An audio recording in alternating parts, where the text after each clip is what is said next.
Hi, everyone. Welcome to Live with Janome. I'm Ann Hine, embroidery software specialist for Janome America. And let me get my camera on here so I can say a proper hello. Hi there, everyone. So welcome to Live with Janome. Today, it's basics and beyond. And I wanted to talk to you about the Digitize Outline Shape tool that is in Artistic Digitizer. It's the drawing tool, and it's located in the full program on the left-hand side. And you can set your Digitize tool different ways, and I'm going to show you each of those ways so you can work with it with the way that works best for you. Now, I typically keep mine in the default context because that's the way everybody's software comes, and then from there, everyone changes it. So I pretty much keep it in that one spot, but I'm going to show you how to change it and what those changes mean. And I encourage you to start using that Digitize Outline Shape tool and do some drawing in there. The more you do, the easier it gets. I do use my mouse with it. You can use a tablet and draw with that as well, like a Wacom tablet, or there's some other ones out there too. I have another one. I can't think of the name of my other one. I don't use it as much. I'm not the best person at drawing, but I do like to use my mouse for certain things, and I like to create with it. So it's one of those tools that it just takes a little bit of time, and you'll learn it and get easier at it. And some people will really fly with it and do very, very well. All right, so let me get to the software and we'll take a look at that. I gotta get that up here. Here we go. All right, so here we are in our software, and what I want to show you first is I am on a Mac, so for me to change that tool, I would go up under Artistic and Preferences, and then, which doesn't show on my screen until you see this window here. And then you would go under Tools, and there is your Digitize tool under the context menu, and we have these other areas as well. So we're going to start with the context menu. And the thing is, if you're on a PC, what you're going to do is you're going to go under Tools, Tool Options, and then you'll see that same screen. Now, the thing under that same screen, which is nice, if you haven't found it before, on the first page, you can change your measurement from metric to imperial. And normally it's set, the default says 2 imperial. And that if you want to go to inches, you would click there, and it would set it now, it would say now 2 metric. If I wanted to go back to metric, I would click there. All right, so if it says 2 imperial, click it, click OK, and it'll change your program for you. All right, let me get out of there. Let me go into Create New. We're going to work with a new page. Now, everyone knows to really quickly, right here on the front page, you can set your default machine and hoop, and then down here, your embroidery category and your color of your background. And I use the normal category, but we've talked about these before, and I'll probably keep going over them so we learn them even better. And I like a white background because it's easier for me to demo for all of you. There we go. And all those other fabrics under that one category, they use all the same settings, and you can change those in your set mode. So I'm going to come back in here, and I'm going to go to my new page. And let's see, I need to open up my properties. If you lose your properties or your colors, I'm going to close my colors so you can see. If they don't show up over here, let me get this on. I thought it was on, but I guess it's, maybe it is. All right, turn this off. If you want to turn on your colors and your properties, up here in this gray area, you can right-click properties or right-click colors, and then they pop on. I have mine laying on top of each other. You won't see anything under properties till you have something on your workspace. You'll see your colors, and then whatever you have for your, maybe you have your default setup. I have Janome as my default, but these are the other thread colors that I might use that are near the top of my list. And I keep it at Janome when I'm designing, only because there's less shades of things. And when I'm designing, I just want a color. I don't need to say, oh, I want to, which blue I use. Sometimes when I get down to the finite parts, I'm going to start using those colors and changing things that way.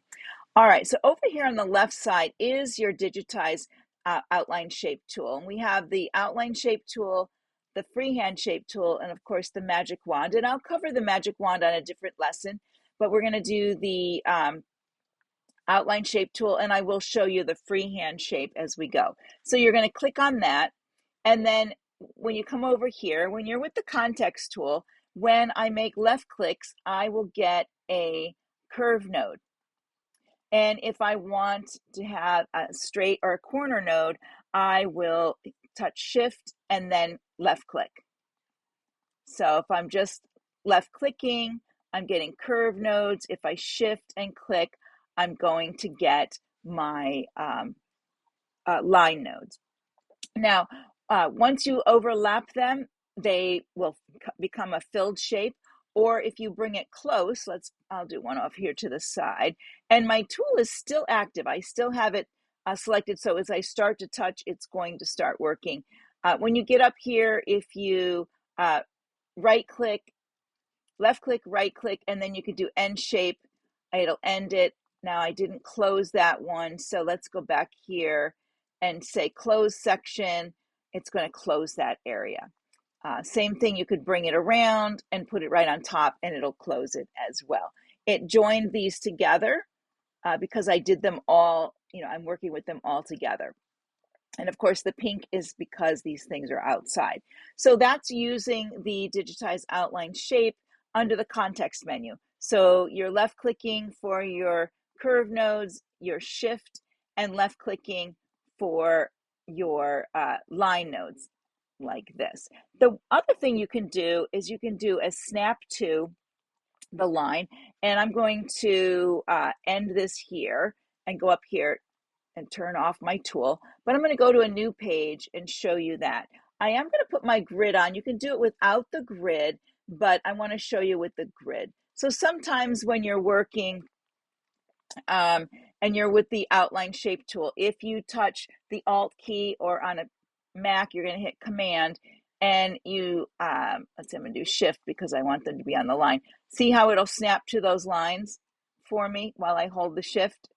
And well, I'm holding Shift to get a straight line, and I'm holding Alt on my PC or Command on my Mac. Now, when I let go of Command, they don't snap anymore. They just go wherever. But if I hit Command again, you can see it kind of pulls itself onto the line, which is really helpful if you're trying to do a straight line across. If you do that, a lot of times I do my when I do my in the hoop projects, I like some straight lines.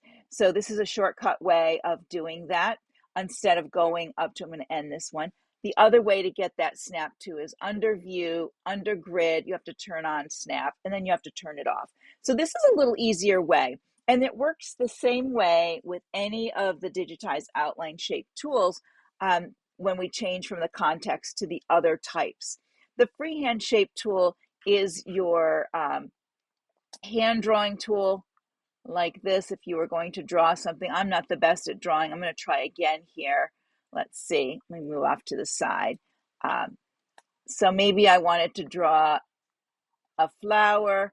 I could just hold my mouse down, my left click down, and draw my flower like this and end it there. And maybe I want to put a little center in there. Okay, that's good. Here goes my stem, and then maybe a leaf coming up here and a leaf coming up there. These, if I wanted to fill them in, I would have to make them closed objects. So I'd have to come in here and let's go to edit nodes.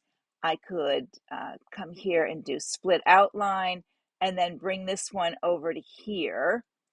And let's move that node down. So we'll put them together.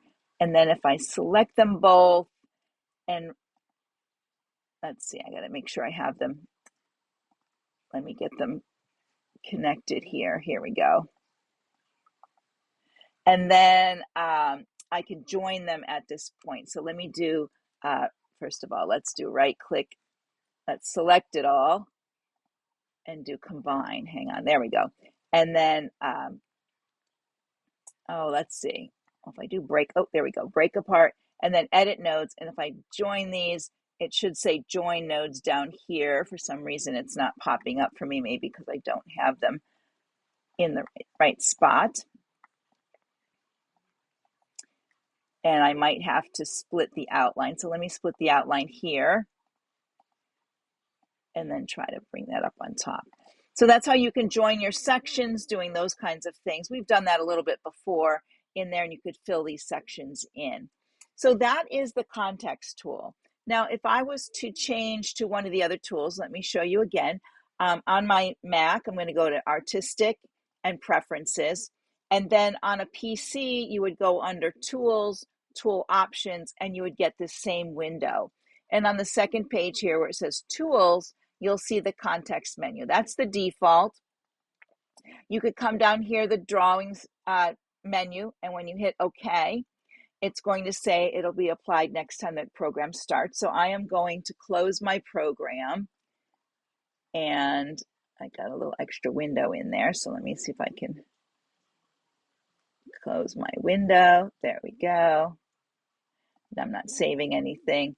There we go. And then I'm going to bring it back on. Let me open my Artistic and bring it back. There we go. Let's make sure it's there. I'm going to see if I can get it back on because it takes a second here to bring it back into my software.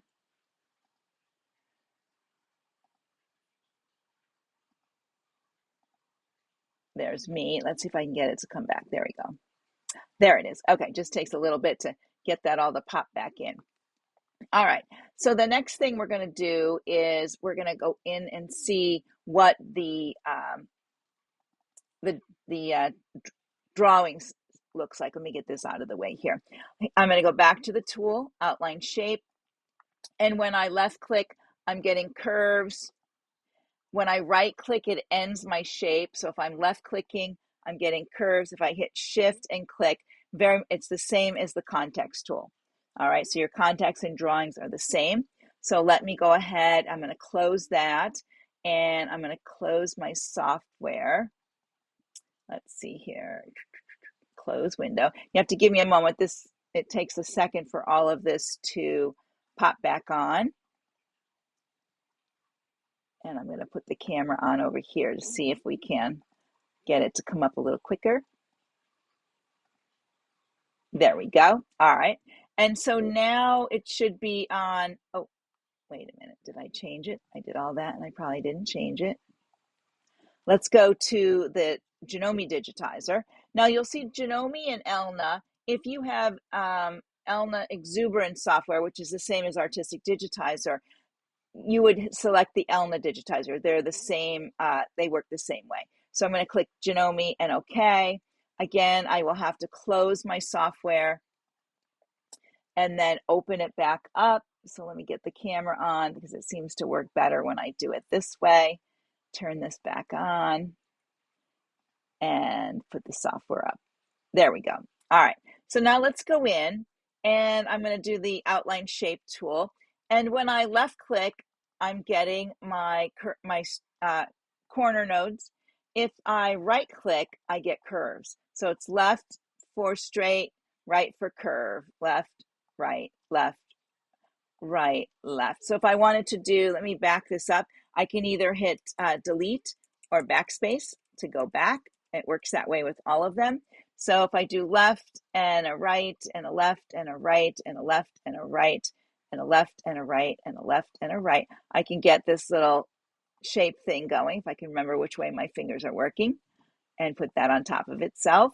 There we go. And I have a shape right there. From there, I can go ahead and make any changes to that by going to Edit Nodes, and there it is. Now, one thing I didn't show you on the context, it's the same on this one, is while you're drawing, so we're going to be down here in the outline shape tool, if you're drawing along, and I'll do it out here, and you drag your mouse, you'll get the circles that are green, and they have those positioning arrows with them. So let me go back to my edit nodes. On all of these, I can click and I get these arrows where I can reshape the outline. When I don't have that, let's go back and I'll show you the difference here. If I have something like this and I say edit nodes, these ones here only work, they pull the whole line up. I can't really reshape that line. Like over here, I can come in here and click on this arrow and I can bring it in close like that, or bring it in like this. I can make this arrow on this one come up over there. You don't want to loop them up, but you can make your shape come out in different ways rather than just the outline being dragged out like this. So you have the option of adjusting that curve with the arrows. So that's when you're drawing and you're dragging, and both all the tools respond the same way with that. Now, what I also want to show you is up here under help. If you go to help topics, and I love to use the search, and right here I'm going to type in digitize outline shape and enter. Oops, maybe I didn't spell something right, which is the usual. Yeah, there it is.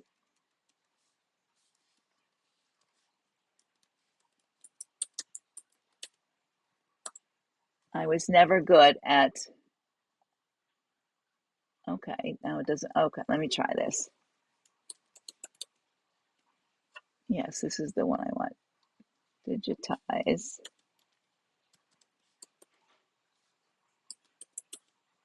outline shape. There we go. Let's see. There we go. Digitize tools right here, or outline shapes down here. So digitize tools are going to give me a general look at this. Using the arrow here moves into the more of the menu of this. Here are those different menu items I was showing you.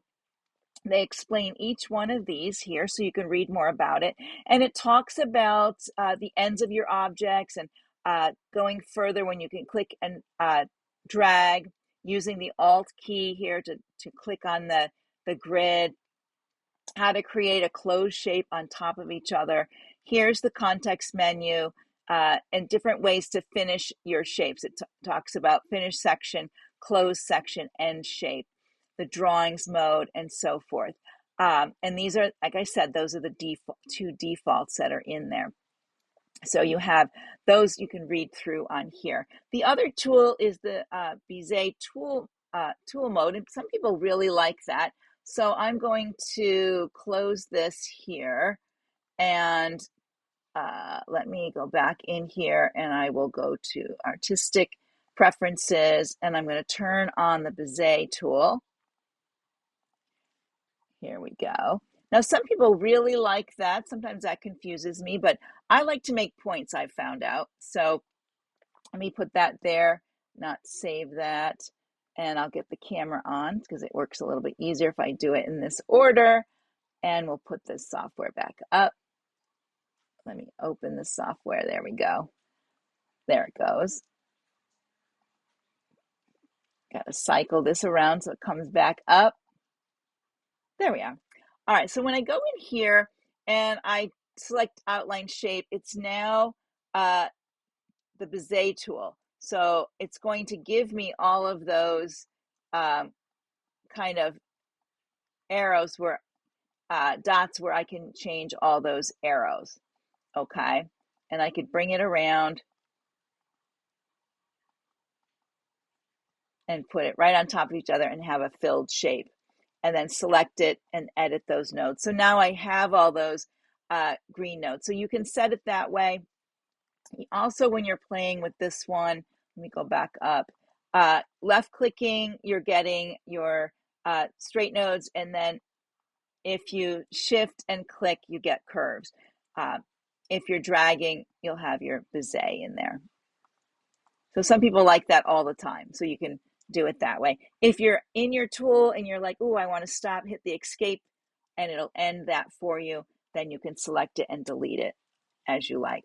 Now, also under here is the freehand shape. That's the one where it's continuous. As long as you're holding down your mouse and dragging it along, you can create, your shape that way. You can always restart and like, oh, maybe I didn't want to stop there, come back to it, and then I want to join it like that. From there, I can, of course, edit any of those nodes. I can pull these out if I need to, like this. I can change them, add a node, delete a node, make it a line node so that's a straight line between those two nodes. Maybe I want a smooth node, which gives you the ones with the arrows, and then an auto smooth node. It doesn't give you those options of arrows, but it gives you a nice smooth curve. So if I want to change this one to an auto smooth, it's just going to pull the whole curve out for me and make that shape instead of having the option of the custom node here where you have your arrows to adjust the outside edge of your piece. So I think that's kind of nice. Like they give you options on how you like to work with your software. And I think that's important. So let me go back. I'm going to go ahead and I'm going to put the camera on me. And then I'm going to close the software over here and put it back to where I like it. I'm going to go back to my preferences under tools again, and then change it to the context menu and okay. I have to close my software and then I'll reopen it. And when I reopen it, it will be the other, it'll be back to normal. So we can take a look at that. So if you're on a PC, let me go back to the software so you can see what I'm talking about. Here we go. Now you don't see the very top up here sometimes. On a Mac, it says artistic. That's where you find preferences. On a PC, you would go to tools, tool options, and then you would find the same window. I'll pop it up here. You'll find the same window and you want to go here to tools, and that will take you to this menu right here. So you can change that. Okay. And you can see I went back and forth very easily in there without too much trouble. It's not really that hard to, let me get this here. It's not really that hard to change between them and to try them out. And I always suggest that people, make those changes, play with the different ones, read up on your, in the help menu a little bit more to understand how the tool works. And then you just have to play with it a little bit. Make some little examples for yourself. You could bring in a backdrop and draw around your backdrop, which is a lot easier sometimes than trying to think of it on the top of your head. So there you go. And if you're ever looking, there are times when we're working and we just want to draw, some lines, maybe whiskers for a cat, or just some lines in our design. This is where you would do that. You would use your digitize outline shape tool to get those single lines. And then from there, you can manipulate them. Let me go back one more time because I want to show you one other thing with that. Let's go here. And then let's say I was making some lines like this and shape, and I made another one like that and end shape. So I'm left clicking, right clicking, and shape.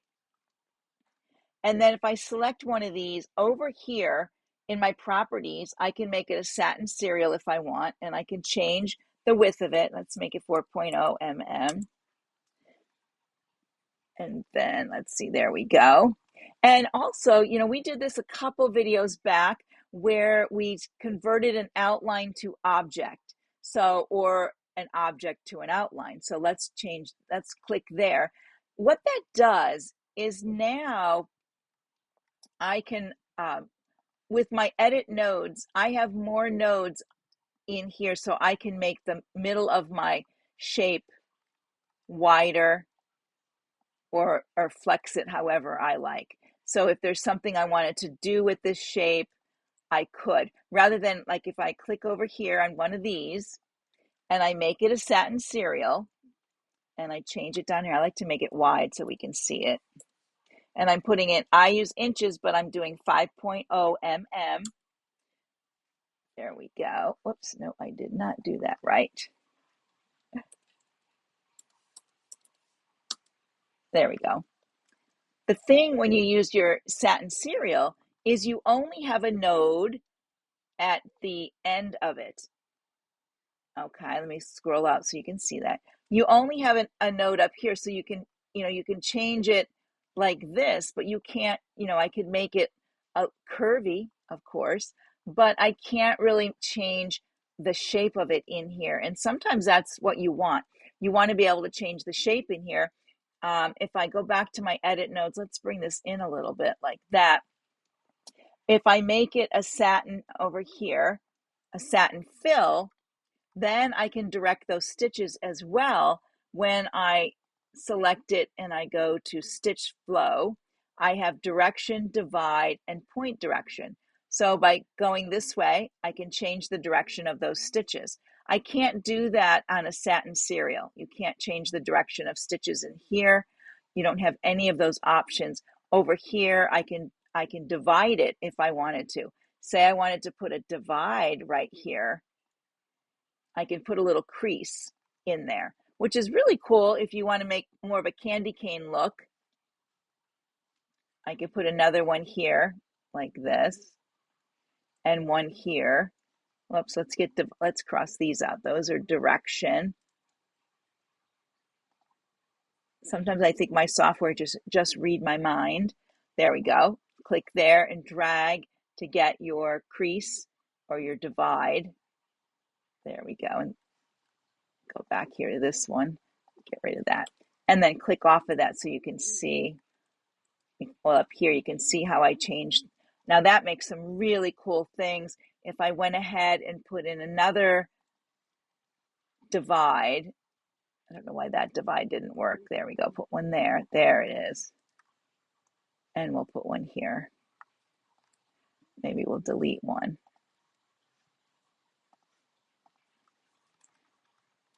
I think I keep hitting the same ones. Let me put them in. Let me take them away first under divide, and we'll come back to them. There we go. All right. So now I can put one here to here, and maybe one down here like this. All right. There we go. So you can see it gave me these neat little creases in here and made it look like it's twisting, like a rope. That's really cool. So that's the difference. If you have a satin serial line, which is, let's select this and right click. That's an outline and you want to make it an object. It turns into this over here, which is an object. And if I wanted to convert my fill, which is my object, to a center line, it would bring it back. But since I put the divides in there, it makes it this interesting look here. It breaks it back up. So I can undo that way.